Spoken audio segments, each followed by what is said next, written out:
ఒక నిర్దిష్ట రేటుతోటి పెట్టుబడి పెట్టిన ఏటా సమ్మేళనం చేయబడి 5 ఏళ్లలో ఒక మొత్తానికి పెరుగుతుంది. ఇది 3 ఏళ్లలో పెరిగిన దానికంటే 1.1881 యొక్క కారణాంకము రేటు శాతం ఎంత? మొత్తము ఏమైంది క్వశ్చన్? రైట్, ఫస్ట్ మొత్తం 5 ఇయర్స్. ఓకే, ఇది 5 ఇయర్స్కి సార్. మొత్తం 3 సంవత్సరాల తర్వాత ఎంతైతే గ్రో అయిందో 5 సంవత్సరాల తర్వాత అది అంటే 2 ఇయర్స్ తర్వాత, ఇదేమో 3 ఇయర్స్ తర్వాత ఎంత గ్రో అయిందన్నాడు? మల్టిప్లికేషన్ ఫ్యాక్టర్ 1.1881 అన్నాడు. 1.1881. ఇది డైరెక్ట్గా నేను చెప్తాను మీకు నెక్స్ట్ స్లైడ్లో. ఇదేమవుతుంది? 1.09 whole square. 1.09 whole square. Sir ఎలా వచ్చింది సార్? అది నేను మీకు చెప్తాను. 2 ఇయర్స్కి 1.09 హోల్ స్క్వేర్ అవుతే పర్ ఇయర్కి ఎంత అవుతుంది? రైట్, 1.09. 1.09 కనుక ఎక్కువ అవుతే so 9% is the answer. Rate percentage ఎంత? 1 + r పర్సంటేజ్ ఈజ్ 1.09. సో 1 మీద 0.09 పెరిగింది అంటే 9% పెరిగింది. 9% పెరిగింది. ఇది లాజిక్ క్లియర్ కదా సార్? ఇది లాజిక్ క్లియర్ కదా? నా ఇక్కడ మళ్ళీ చూడండి సార్. సార్ ఈ క్యాల్కులేషన్ ఫాస్ట్గా ఎలా చేశారు? ఈ క్యాల్కులేషన్ మీరు ఫాస్ట్గా ఎలా చేశారు? సైడ్ హెడ్డింగ్ రాసుకోండి సార్. 9 స్క్వేర్ సైడ్ హెడ్డింగ్ రాసుకోండి. ఫస్ట్ ఆఫ్ ఆల్ ఈ క్వశ్చన్ చూడంగానే మనకు ఆన్సర్ ఇది కాదు అని తెలుస్తుంది. ఎందుకు అని అంటే లాజికల్గా ఆలోచించండి సార్. ఇదేమో ఆన్సర్కి 1.81 అట. 2 ఇయర్స్కి 1.81. ఏ నంబర్ని స్క్వేర్ చేస్తే నాకు 1 వస్తుంది? ఏ నంబర్ని స్క్వేర్ చేస్తే నాకు 1 వస్తుంది? 1 square is 1 and 9 square is 81. అంటే ఈ 2 ఇయర్స్లో ప్రతి ఇయర్లో ఉన్న మల్టిప్లికేషన్ ఫ్యాక్టర్ దేంతో ఎండ్ అవ్వాలి? 1తో అయినా ఎండ్ అవ్వాలి, లేకుంటే 9తో అయినా ఎండ్ అవ్వాలి. 1తో అయినా ఎండ్ అవ్వాలి, లేకుంటే 9తో అయినా ఎండ్ అవ్వాలి. ఈ రెండు చూడంగానే మనకు తప్పని చెప్పి తెలుస్తుంది. సో కాబట్టి 1 తోటి ఎండ్ అవ్వాలి, లేకుంటే 9 తోటి ఎండ్ అవ్వాలి. 8 and 9.2 కొంచెం మనకు స్పీడ్ క్యాలిక్యులేషన్ తెలిస్తే చాలా ఈజీగా ఆన్సర్ చెప్పొచ్చు. సార్ దీన్ని మీరు 109 స్క్వేర్ తక్కువ ఎలా చెప్పారు? ఆ లాజిక్ రాసుకోండి సార్. ఆ లాజిక్ రాసుకోండి. Answer is 9%. రైట్, 5 సంవత్సరాల తర్వాత వచ్చిన వాల్యూ 3 సంవత్సరాల తర్వాత వచ్చిన వాల్యూకి 1.1881 టైమ్స్. 1.1881 అనేది స్క్వేర్ 109 స్క్వేర్. ఇది మీరు డైరెక్ట్గా ఎలా రాశారు? కాన్సెప్ట్స్ రాసుకోండి సార్. కాన్సెప్ట్స్ రాసుకోండి. ఫైండ్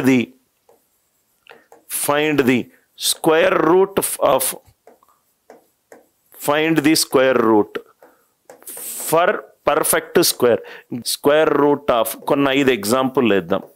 లాజిక్ ఏంటంటే ఒక నంబర్ని స్క్వేర్ చేసినా, 50 తగ్గించి స్క్వేర్ చేసినా, 50 పెంచి స్క్వేర్ చేసినా, 100 తగ్గించి స్క్వేర్ చేసినా, 100 పెంచి స్క్వేర్ చేసినా లాస్ట్ 2 డిజిట్స్ ఎప్పుడూ సమానము.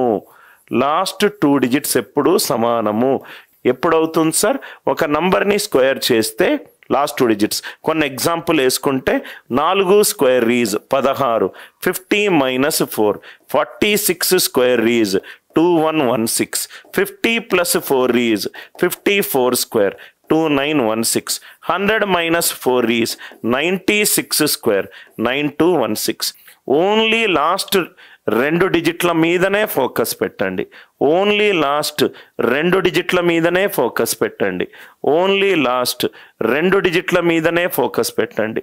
లాస్ట్ 2 డిజిట్ల మీదనే ఫోకస్ పెట్టండి. ఇక్కడ లాస్ట్ 2 డిజిట్లు ఏంటి సార్? 44. ఏ నంబర్ని మనం స్క్వేర్ చేస్తే 44 వస్తుంది? 12 స్క్వేర్ ఏమవుతుంది సార్? 144. 12 స్క్వేర్ ఎంత అవుతుంది? 144. ఆర్ యు ఆల్ విత్ మీ? ఇది 50 స్క్వేర్ కంటే ఎక్కువ అయితే కాదు. 50 స్క్వేర్ ఎంత? 2500. అంటే ఇది 2500 కంటే తక్కువ. 50 - 12 ఆన్సర్ ఎంత? 38. చూడంగానే మనకు ఆన్సర్ వచ్చింది. మళ్ళీ ఎక్స్ప్లెయిన్ చేస్తున్నాను. లాస్ట్ 2 డిజిట్స్ ఏముంది? 44 ఉంది. ఏ నంబర్ని స్క్వేర్ చేస్తే నాకు 44 ఎట్ ద ఎండ్ వస్తుంది? 12 స్క్వేర్ ఈజ్ 144. 60 రైట్. 12 స్క్వేర్ వచ్చింది అనుకోండి. 44 లాస్ట్ 2 డిజిట్స్ ఉన్న నంబర్లు చెప్పండి. 50 minus 12 square, 50 plus 12 square, 100 minus 12, so on and so fourth. ఏది చేయాల్సిన అవసరం లేదు. ఇది 50 స్క్వేర్ కంటే ఎక్కువ కాదు కాబట్టి 50 మైనస్ 12 ఆన్సర్ ఎంత? 38. ఇది ఎంత వస్తుంది? 64. ఏ నంబర్ని స్క్వేర్ చేస్తే నాకు 64 వస్తుంది? 8 స్క్వేర్ ఈజ్ 64. 8 square is 64. ఇది 50 స్క్వేర్ కంటే కూడా ఎక్కువ, 100 స్క్వేర్ కంటే కూడా తక్కువ. అంటే ఆన్సర్ 100 స్క్వేర్కి దగ్గరగా ఉన్నది. 100 మైనస్ 8 ఆన్సర్ ఎంత? 92. ఏమీ లాస్ట్ యూనిట్ డిజిట్లు ఏమీ చేయాల్సిన అవసరం లేదు. మళ్ళీ నేను చెప్తున్నాను. 84, 64. 64 లాస్ట్ 2 డిజిట్స్ ఏంటి? 8. 8 స్క్వేర్ ఎంత? 64. 50 minus 8 square, 50 plus 8 square, 100 minus 8 square. 100 minus 8 ఎంత? 92. రైట్. స్క్వేర్ రూట్ కాబట్టి స్క్వేర్ పోతుంది. 92. ఇదేమో 44.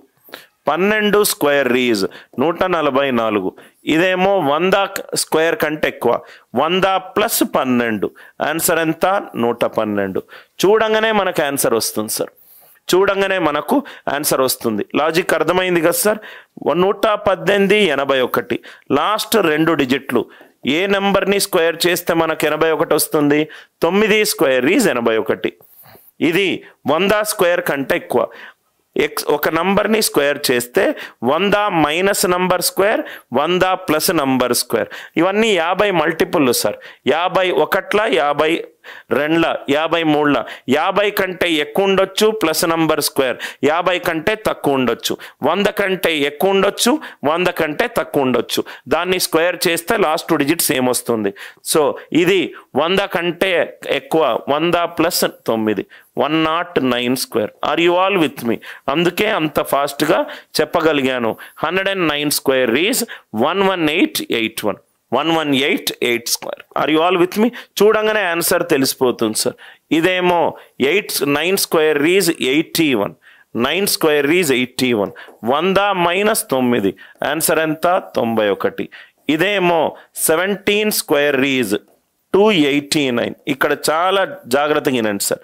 17 స్క్వేర్ ఈజ్ 289. ఇప్పుడు 300 స్క్వేర్ చేశాను అనుకోండి. 4 ఫాలోడ్ బై 4 సున్నాలు. ఇదేమో 300 కంటే ఎక్కువ. 300 ప్లస్ 17 ఆన్సర్ ఎంత? 317. ఆన్సర్ ఎంత? 317. లాజిక్ అర్థమైందా సార్? ఇదేమో 171396. 14 స్క్వేర్ ఈజ్ 196. ఇదేమో 16 ఫాలోడ్ బై 4 సున్నాల కంటే ఎక్కువ. దీని వాల్యూ ఏమో 400. 400 ప్లస్ 14. దీని ఆన్సర్ ఎంత? 414.